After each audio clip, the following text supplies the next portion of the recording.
La muerte de un empresario mexicano bajo la custodia del ICE en Estados Unidos tensa de nuevo las relaciones entre México y su vecino del norte. Houston, Texas, sí. Un agente de ICE disparó contra Lorenzo Salgado Araujo la mañana del martes 7 de julio de 2026, y ahora el gobierno de México ha decidido llevar el caso, junto con otros 16, a los tribunales de Estados Unidos. Un trabajador de la construcción de 52 años, con 3 décadas viviendo en Houston, murió por una herida de bala en el torso mientras iba camino a recoger a su cuadrilla. La versión oficial dice que intentó embestir a los agentes. Los testigos dicen otra cosa. Y lo que empezó como un comunicado de prensa del Departamento de Seguridad Nacional se ha convertido en una batalla judicial binacional que podría redefinir cómo México responde cuando sus ciudadanos mueren bajo custodia estadounidense. Si quieres estar al tanto de todo lo que pasa en México minuto a minuto, suscríbete. Empecemos por quién era este hombre, porque los detalles importan más de lo que parece. Lorenzo Salgado Araujo era originario de Tlatlaya, en el Estado de México. Llevaba 35 años viviendo en Estados Unidos. Tenía esposa, a quien conoció en la adolescencia en México, y 3 hijos, todos universitarios. Cada mañana salía de casa para recoger a su cuadrilla de construcción. El 7 de julio no fue diferente. Se subió a su camioneta blanca antes de las 6, hora de Houston, según las cámaras de seguridad de su propia calle.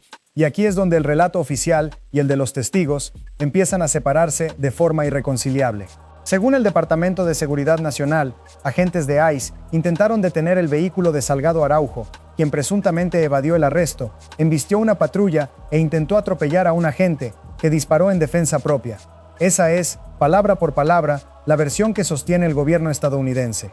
Pero el abogado Hugo Valderas Ibarra, que representa a la familia, compartió con The Washington Post los testimonios de 3 hombres que iban dentro de la misma camioneta: el hermano de Lorenzo, Víctor Salgado Araujo, y sus compañeros de trabajo, José Trinidad Rojas y Daniel Tirado Pantoja. Sus relatos contradicen frontalmente la versión de ICE. No hablamos de rumores de redes sociales, hablamos de 3 testigos presenciales que ahora tienen protección judicial en el sistema de Texas, algo que no ocurre con cualquier caso. Lo que pocos saben es que esos 3 testigos se han convertido en piezas centrales del expediente. El 16 de julio de 2026, el fiscal de distrito del condado de Harris, Sean Tier, certificó las solicitudes de visa U para Víctor Salgado, Daniel Tirado Pantoja y José Trinidad Rojas. Una visa U es una protección migratoria reservada para víctimas de delitos que colaboran con la justicia estadounidense. Que un fiscal de Texas certifique a estos 3 hombres como testigos clave no es un gesto simbólico, es una autoridad judicial local, reconociendo, con su firma, que la muerte de Salgado Araujo merece ser tratada como un crimen a esclarecer. Y sin embargo, los 3 permanecen recluidos en un centro de detención de ICE en Conroe, enfrentando sus propios procesos migratorios, mientras se les reconoce, al mismo tiempo, como indispensables para reconstruir lo que pasó esa mañana. Ahí aparece el primer nudo verdadero de esta historia. El gobierno federal controla tanto a los testigos como la evidencia física, mientras una fiscalía local investiga por su cuenta y choca contra un muro. El propio Teare lo dijo sin rodeos. Su oficina no ha tenido acceso a la camioneta de trabajo de Salgado Araujo y la calificó como una de las piezas de evidencia más cruciales para determinar qué ocurrió. Pidió acceso mediante orden judicial si las autoridades federales seguían sin compartirla. Cuando CNN preguntó por el paradero exacto del vehículo, el Departamento de Seguridad Nacional remitió la pregunta al FBI. El FBI remitió la pregunta de vuelta al Departamento de Seguridad Nacional. Nadie respondió con un lugar, una fecha o un documento concreto. Pero eso no fue todo. Un análisis de video realizado por The Washington Post reconstruyó la secuencia casi completa de los hechos, y lo que muestra no coincide con la narrativa de una embestida deliberada.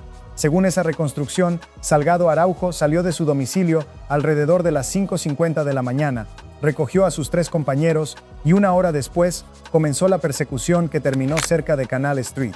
Las imágenes muestran movimientos entre las camionetas y finalmente al menos 3 agentes bajando de sus vehículos para perseguir a pie la unidad de Salgado Araujo.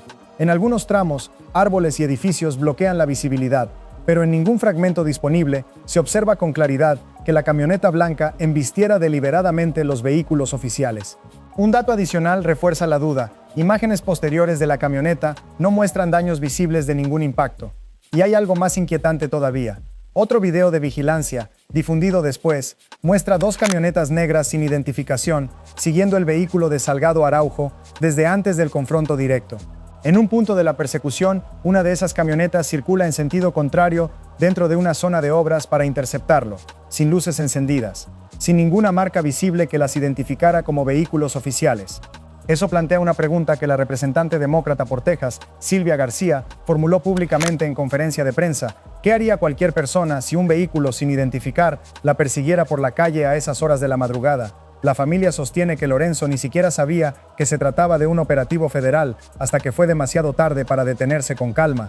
El Instituto de Ciencias Forenses del Condado de Harris confirmó el dato técnico central. La causa de muerte fue una herida de bala en el torso y clasificó la forma de muerte como homicidio, la categoría legal que se usa cuando una persona mata a otra, sin que eso implique todavía una determinación de responsabilidad penal. Es un dato clínico, no una sentencia. Pero en el contexto completo del caso, pesa, y mucho. Y aquí aparece otro dato que cambia el marco de toda la historia. Salgado Araujo no era un fugitivo cualquiera huyendo de la ley al azar. Según relató su hijo mayor, Ronaldo Salgado, en conferencia de prensa el 8 de julio de 2026, su padre se había preparado específicamente para un eventual encuentro con autoridades migratorias. Había consultado abogados con anticipación. Planeaba negarse a firmar cualquier documento sin antes llamar a su esposa o a su hijo. Y estaba, según la familia, cerca de conseguir su estatus legal.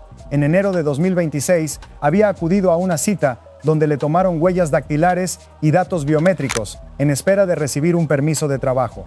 Hicimos todo correctamente, presentamos todos los documentos y asistimos a todas las citas, dijo su hijo esa misma semana. No hablamos de alguien operando en la clandestinidad, hablamos de un hombre en pleno proceso de regularización, cumpliendo cada paso que el propio sistema estadounidense le exigía. La familia, además, no se enteró de la muerte de Lorenzo por un canal oficial. Se enteró por un video que circuló en redes sociales antes de recibir cualquier notificación formal de ICE. En esas imágenes, Ronaldo reconoció la voz de su padre pidiendo ayuda mientras agonizaba. Gracias por seguir con nosotros, porque lo que viene ahora es donde este caso deja de ser un episodio aislado y se convierte en algo mucho más grande que Houston. Según cifras de la Secretaría de Relaciones Exteriores de México, el gobierno mexicano tiene registro de 17 mexicanos fallecidos en hechos relacionados con ICE. De esos, 3 murieron directamente durante operativos de agentes migratorios, como le ocurrió a Salgado Araujo. El resto corresponde a muertes bajo custodia en centros de detención repartidos por distintos estados. Antes de este giro judicial, el gobierno mexicano ya había enviado 11 notas diplomáticas de protesta formal al gobierno de Estados Unidos exigiendo el esclarecimiento de esos hechos, caso por caso. Todas recibieron respuesta. Según explicó el funcionario mexicano Velasco, el gobierno estadounidense informó, en cada ocasión, que existían investigaciones en curso. Notas van, notas vienen, respuestas genéricas de trámite, y ninguna condena. Ese patrón repetido es precisamente lo que llevó a la presidenta Claudia Sheinbaum a cambiar de estrategia por completo. Su gobierno ya no se conforma con el canal diplomático tradicional, ahora pide directamente a fiscales estatales de Estados Unidos que investiguen penalmente estos casos. Envió una solicitud formal al Departamento de Justicia pidiendo intervención o cooperación en las pesquisas sobre las muertes de mexicanos bajo custodia de ICE. Y prepara demandas civiles contra las empresas privadas que operan los centros de detención donde varios de esos connacionales perdieron la vida. Es un giro real y verificable, de la protesta escrita al litigio directo dentro del propio sistema judicial estadounidense, algo que ningún gobierno mexicano había intentado con esta amplitud. Pero anunciar una estrategia legal y ganarla en los tribunales son dos cosas completamente distintas, y conviene decirlo con la misma claridad con la que lo señala la crítica especializada. Hasta el momento del anuncio, el gobierno mexicano no había identificado públicamente a ningún funcionario estadounidense como acusado formal.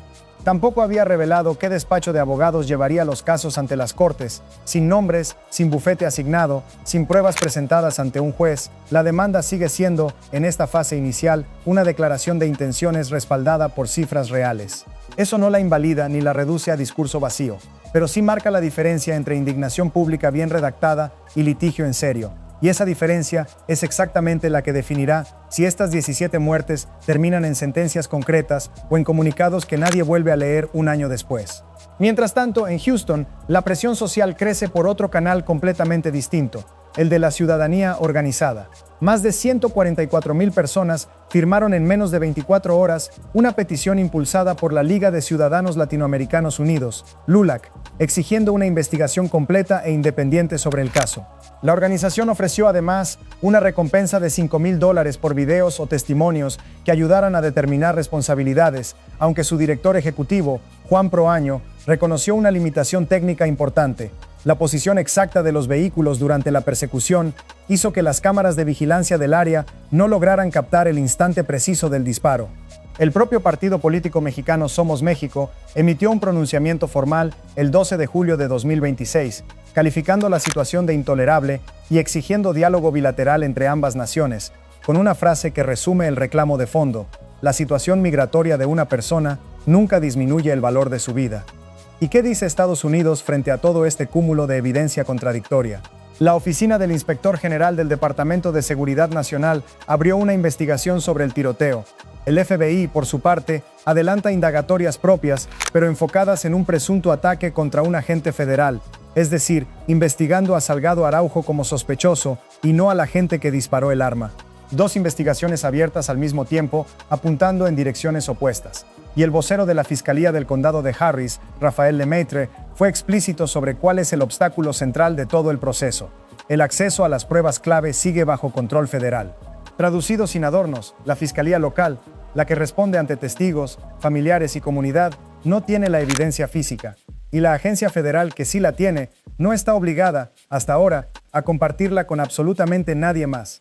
Aquí conviene ser preciso con algo que suele perderse entre la indignación legítima. No existe, hasta el momento, ninguna imputación penal formal contra el agente que disparó el arma. Ningún nombre de agente ha sido revelado públicamente por ninguna autoridad. Ningún cargo criminal ha sido presentado ante un juez. Lo que sí existe, de forma verificable, son dos investigaciones federales abiertas, 3 testigos certificados oficialmente como clave por un fiscal de distrito, un análisis de video independiente que contradice punto por punto la versión oficial de ICE, y un gobierno mexicano que por primera vez decide litigar en lugar de limitarse a protestar por escrito. Esa es la fotografía exacta del momento, sin exagerarla ni reducirla a un titular fácil. El caso de Lorenzo Salgado Araujo dejó de ser, hace apenas unos días, una nota más sobre un migrante caído durante una redada rutinaria. Se convirtió en el expediente que pondrá a prueba si México está realmente dispuesto a perseguir justicia dentro de los tribunales de otro país y no solamente mediante comunicados de Cancillería que se archivan sin consecuencias. Un hombre que hizo todo lo que el sistema le pidió para regularizar su situación murió a manos de la misma autoridad que debía procesar, en teoría, esa misma solicitud.